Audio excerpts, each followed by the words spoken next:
mga channel, no? Model tayo ng rectangular table kagabi sa TikTok, no? Ito yung gagamitin natin sa sa buffet table natin na ayusan natin sa Malibay, no? Sa Malibay School.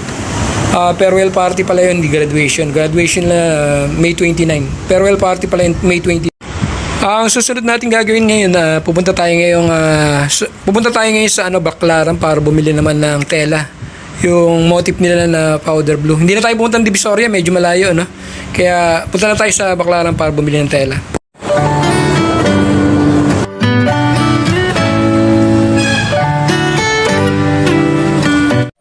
Ito na yung telang blue natin na gagamitin natin sa ayusan natin di sa Malibay, no? Sa may school dun, no? Powder blue pala yung na-request nilang kulay, no? Siyempre, kombinasyon na ito white, na. Ang hintay lang natin yung mesa na in-order natin na dalawang rectangular table sa TikTok. Naka-order na tayo ng dalawang mesa na rectangular table para sa buffet natin na gagamitin natin sa May 22, no? So, in-order natin siya sa TikTok. Hintayin na lang natin kailan siya darating, no? Tapos kanina, punta tayong Baclaran. Aga pa lang, alas 7 pa lang, punta tayong Baclaran, no? So, bumili tayo ng tela na powder blue. Mga 40 yards yung binili natin para medyo mahaba-haba, no? Yun ang gagamitin natin pang skirt din kasi yun yung motif nila. Siyempre, haluan lang natin siya ng puti, no? Ang gagawin natin, araw na Sabado ngayon, May 18, no? So, hintayin natin yung araw ng ayusan natin at kung anong araw darating yung yung dalawang rectangular table. Kulang siya ng isa, no, para centerpiece. Yung 4 feet sana. Kinapos tayo, no? Siguro sa susunod na. Siguro makakagawa natin ng paraan niya. Mahanap tayo ng pwedeng magamit na mesa pang centerpiece, na. Abangan yung ayusan natin, na. Malapit na, May 22. Kaya mga ka-channel, na nag-message sa atin yung TikTok na darating na yung dalawang table na in-order natin, na. Bali, dumating na rin dito kanina yung GNT delivery. Kaya lang, sabi niya, mamayang alauna na lang daw niya dadaling kasi sobrang bigat daw. Dumating na yung dalawang table na in-order natin sa TikTok na yung pang-buffet table natin. Bali, 6 feet yung haba na ito, folding siya. Dalawa, bali 12 feet to, no? So, yun gagamitin natin pag nag-aayos tayo dito ng mga handaan, no? Dito sa Pasay. Ang lapad pala. Buksan natin. Kaya dumating na yung mesa natin, no? Bali yung gagawin natin, unbox muna natin siya.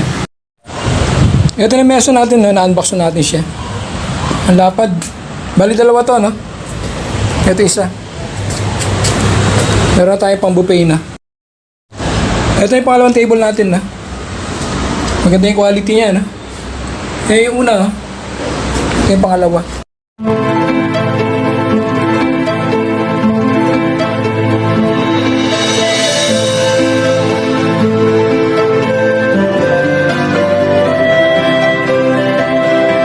Kaya mga ka-channel, no? Nakakasana yung mga gamit na gagamitin natin sa ayusan natin. Bali, May 21 na pala, no? Hindi na May 22. Ito na yung tela natin, powder blue, tapos yung dalawang mesang buffet table. Andito sa ilalim yung yung mga tela natin puti. Yung guardhouse natin, no? Nagmukha ng shop, no? Shop ng Berbos buffet table. Kaya ang huli natin gagawin, no? Bukas, Monday, May 20 na, no? Ang gagawin natin, pumunta tayo ng Libertad para bumili ng mga prutas sa pang-carving natin. Lalagyan natin sa centerpiece. Kaya abangan yung pag-ayos natin sa bumabagyo na rito sa Pasay.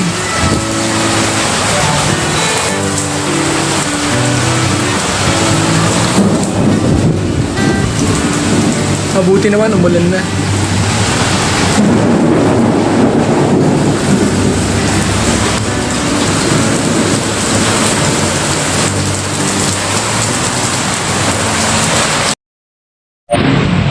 Kaya mga channel, no? May 21 na ngayon, no? Araw ng Tuesday. Mag-aayos na tayo mamaya.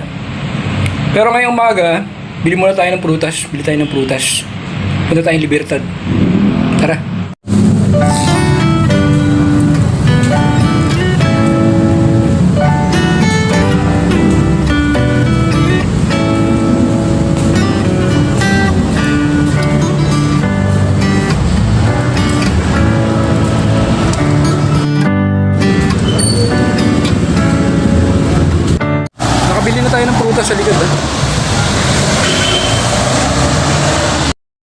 Dito rin tayo sa aquariuman. Pili tayo ng hose.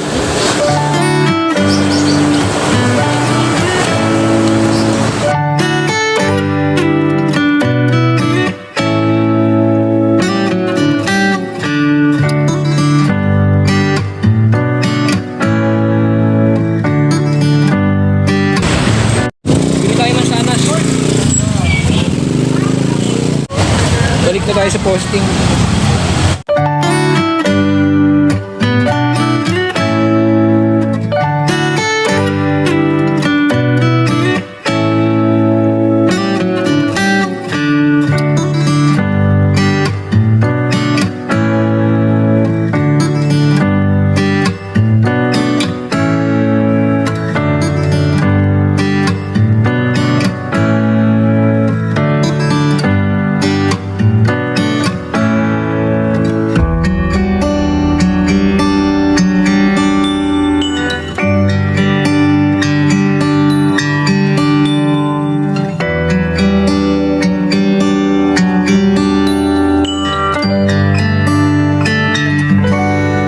Yan mga ka-channel, darating lang natin, galing palengke, no? Papakita ko sa inyo yung mga binili natin prutas. Yan, ito na yung pinamili natin prutas, no? Pakwan, mansanas, tsaka yung mga pinya, no? Ay, pantusok na rin tayo. Ito yung sa centerpiece natin. Nilinis na rin natin yung fountain natin, no? So, nakakasa na lahat, may mesa na. Ito yung tela, kulay blue, tsaka yung puti, no? So, ang kulang na lang yung pag-aayos natin. Mamaya mag-aayos tayo. Yan mga ka-channel, no? Kaya tapos lang natin mag-ayos ng buffet table. Kaya lang bukas pa natin itutuloy, no? Nang umaga yung centerpiece, yung fountain natin na aquarium, at may fruit carving, no? Ito yung classroom, no? Farewell party nila. Balik tayo bukas ng alas 7 ng umaga doon sa school para tapusin natin yung centerpiece, yung fountain natin na aquarium at yung fruit carving. Kasi kailangan natin makabalik ng 9 AM sa posting natin dahil ang trabaho naman natin ulit ay gwardiya naman.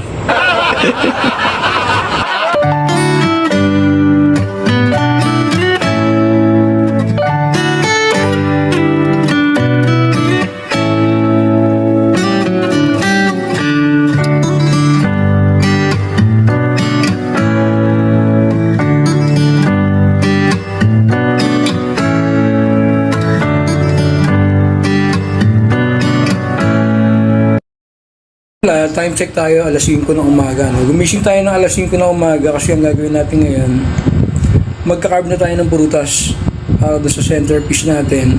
Kailangan alas 7 ng umaga doon na tayo sa school, no? Para may setup natin yung fountain. Fountain na lang naman tsaka yung ating prutas. Tara, carve na natin. Ito yung mga, yung mga prutas na i-carve natin. Gagawin natin swan. Ito ang pinya, pakwan, tsaka apple. So ang gagawin natin, ka-carve lang natin siya. Hindi mo natin siya bubuuin, no? Doon na natin siya bubuin sa school mismo. Doon na natin itutusok to.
Yan mga channel, no? Alas 8 na, no? Tapos na rin tayo mag-ayos.